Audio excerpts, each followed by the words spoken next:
Alhamdulillah wassalatu wassalamu ala rasulillahi wa ba'd. Fa ikhwani wa akhwati fillah, rahimani wa rahimakumullah.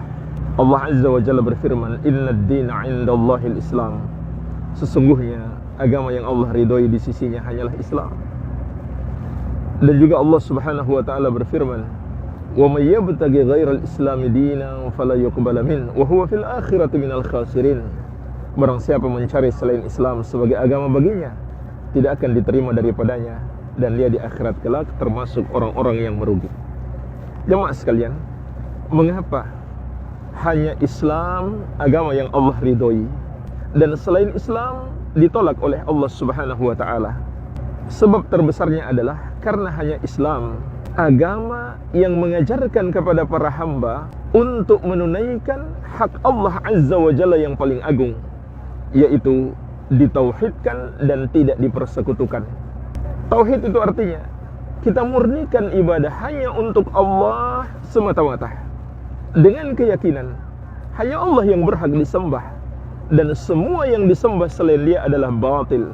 Maka kita murnikan ibadah kita hanya untuk Allah, tidak satupun kita berikan kepada selain Allah. Dan inilah arti kalimat tauhid, la ilaha illallah.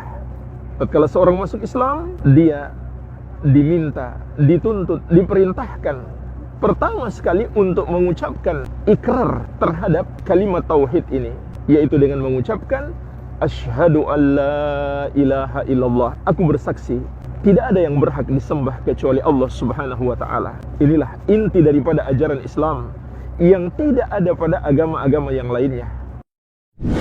Dalam kalimat la ilaha illallah terkandung dua bagian. Agar kita bisa mengamalkan tauhid, kita harus mengamalkan dua bagian ini. Bagian yang pertama terdapat dalam la ilaha, yang disebut an-nafyu, penafikan. Artinya adalah kita ingkari, kita salahkan, dan kita jauhi semua yang disembah selain Allah Azza wa Jalla. Bagian yang kedua terdapat dalam illallah, yaitu al-itsbat, penetapan. Maknanya adalah penetapan keimanan kita yang berhak disembah hanya Allah Azza wa Jalla yang satu saja. Sebagaimana Allah tegaskan juga dalam Al-Quran, "Faman yakfur bit-taghuti wa yu'min billahi faqad istamsaka bil 'urwatil wuthqa." Barang siapa yang ingkar kepada tagut dan beriman kepada Allah. Perhatikanlah jemaah sekalian, iman itu selalu memiliki dua sisi. Yang pertama, ingkar kepada tagut. Tagut itu artinya semua yang dianggap Tuhan atau disembah selain Allah Azza wa Jalla. Kemudian yang kedua, beriman kepada Allah. Barang siapa yang melakukan itu, kata Allah, faqad istamsaka bil urwatil wuthqa, maka dia telah berpegang dengan tali yang sangat kuat. Makna tali yang sangat kuat itu adalah la ilaha illallah. Inilah sebab utama mengapa hanya Islam agama yang Allah ridhoi dan diterima oleh Allah Subhanahu wa taala, sedangkan selain Islam itu tertolak.